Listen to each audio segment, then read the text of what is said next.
You could have just looked. You could have I just looked can't. up from your No, 3DS and I looked over can't. at the person you're playing with. So like, don't. Jeez.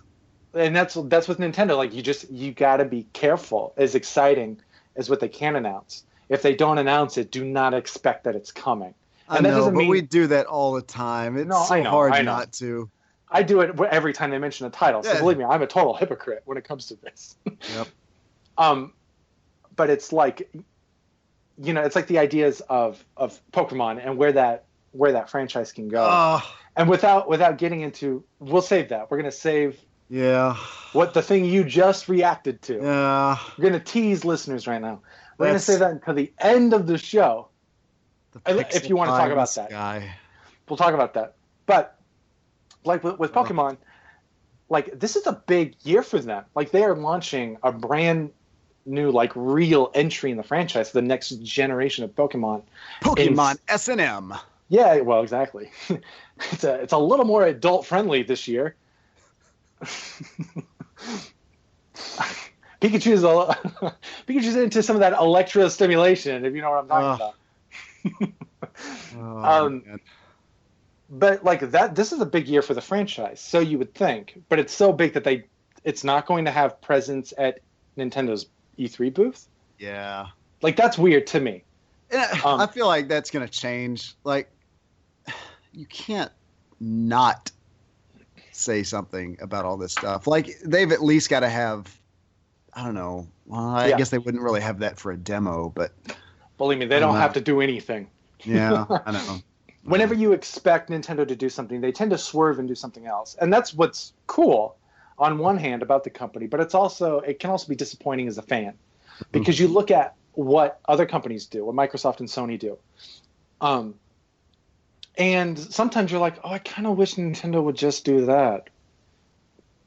And that's where the frustration comes, where some people look at Nintendo news and they just go, why can't they just go third party and make PlayStation games?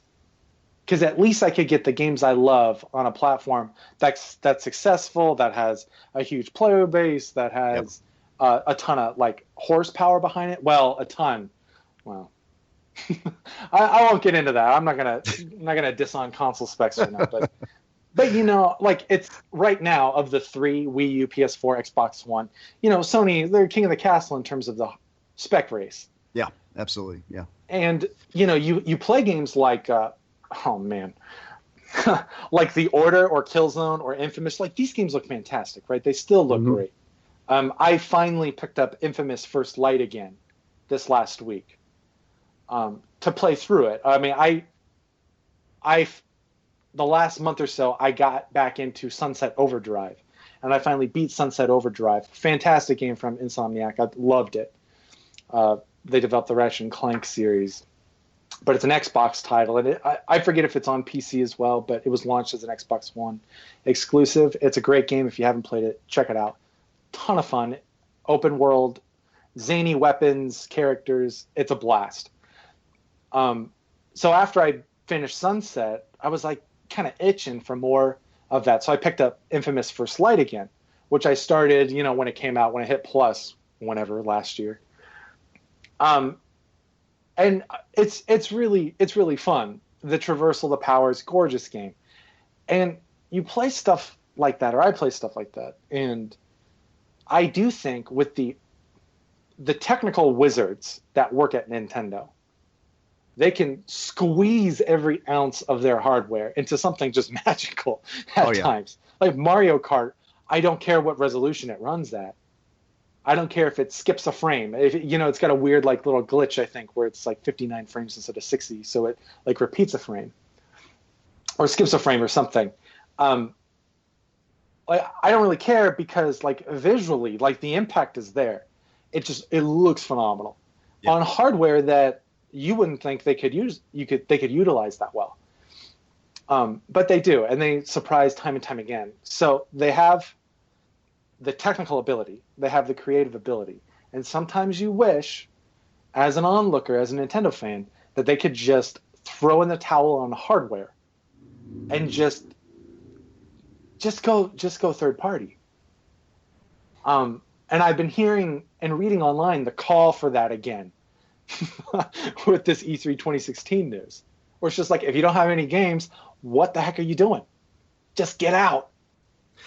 You know, we've talked about that so many times, but I was actually watching, I guess, what's his new show? Pachter Factor. Uh-huh. So I was watching Michael Pachter, who has his show over on sifted.net. And he always reminds us of the important facts. You know, like him or hate him,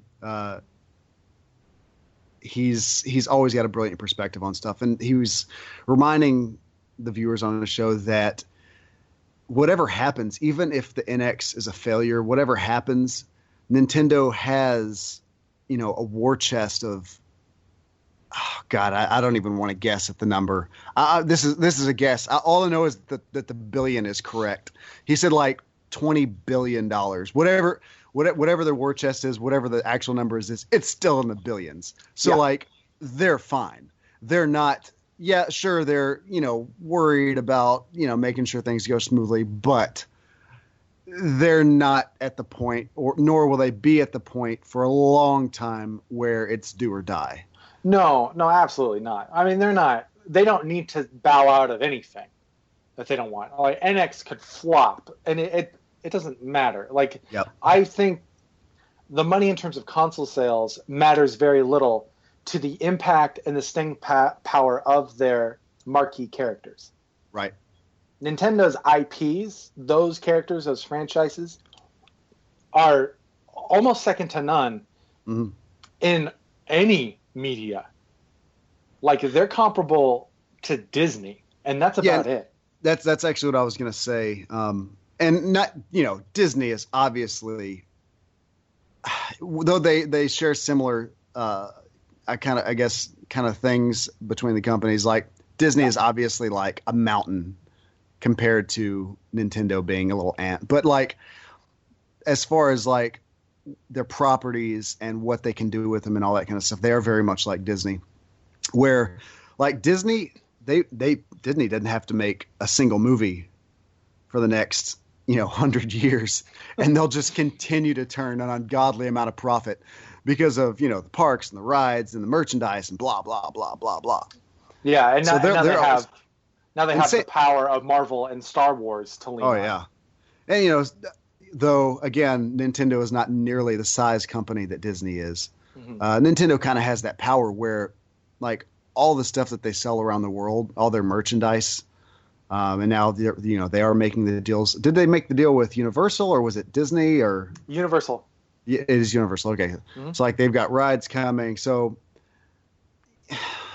Nintendo's going to be fine. And I think it's kind of hard to think about that, because like, I kind of want them to have their back against the wall. I want them to be in a do or die situation, because that's what's going to get their butts busy to do what they need to do. These console makers, these first parties, they put their best work in action when their backs are against the wall. When they fumble the ball, and they have to kind of regroup and plan for the next time. That's when great things happen. And we saw that with Sony. And, you know, coming off the just incredible success of PlayStation 1 and PlayStation 2, like, there is a certain, you have to wonder how high that arrogance goes, you know, where they came out with PS3 and they start like whipping around $599. It's the bestest, most powerfulest console ever. And you like get another job. That's how you're going to afford it. Ken Kutaragi, I think, said that. Yep. Like, in that arrogance, when then it doesn't travel well, it doesn't work well with the fans and the market. Like, you get dropped a couple pegs, and even though by the end of the generation, like, PlayStation 3 sales caught up with Xbox One sales, and both did very, very well. You know, Nintendo Wii sold tremendously well, far beyond those two. But, you know, Sony was able to recover.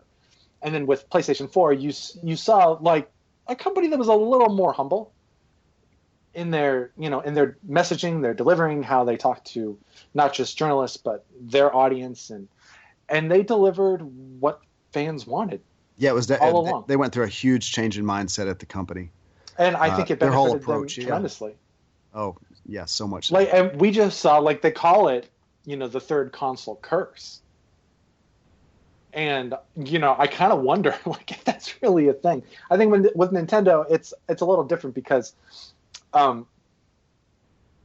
bridges that were burnt with retailers and third parties during the Super Nintendo era and then the N64 era, like, that was already going. Those fires started long ago. Nintendo's arrogance was in full force before their third home console hit market.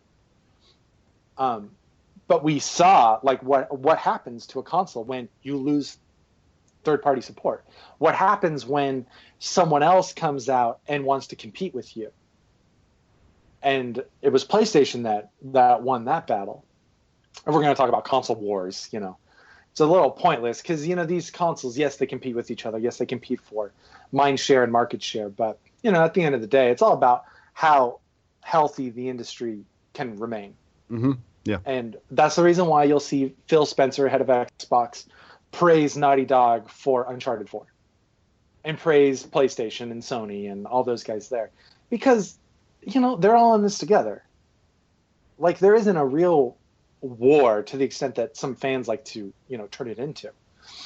Like the Playground days, the Mario versus Sonic wars, that's over. For the most part, I haven't been on a playground in a while. Maybe, maybe they wouldn't be arguing about Mario though. And they wouldn't be talking about Halo now either. That's a whole different discussion. Yeah, the kids on the playground, they don't give a crap about Mario. Yeah, they're talking about mobile games. Yep. But like with Microsoft and the Xbox One, like we saw what happens, like with arrogance, again, and Microsoft came out in 2013. They reveal, the Xbox One, and a lot of us remember the May showcase of TV, sports, TV. Oh, by the way, Forza is also here.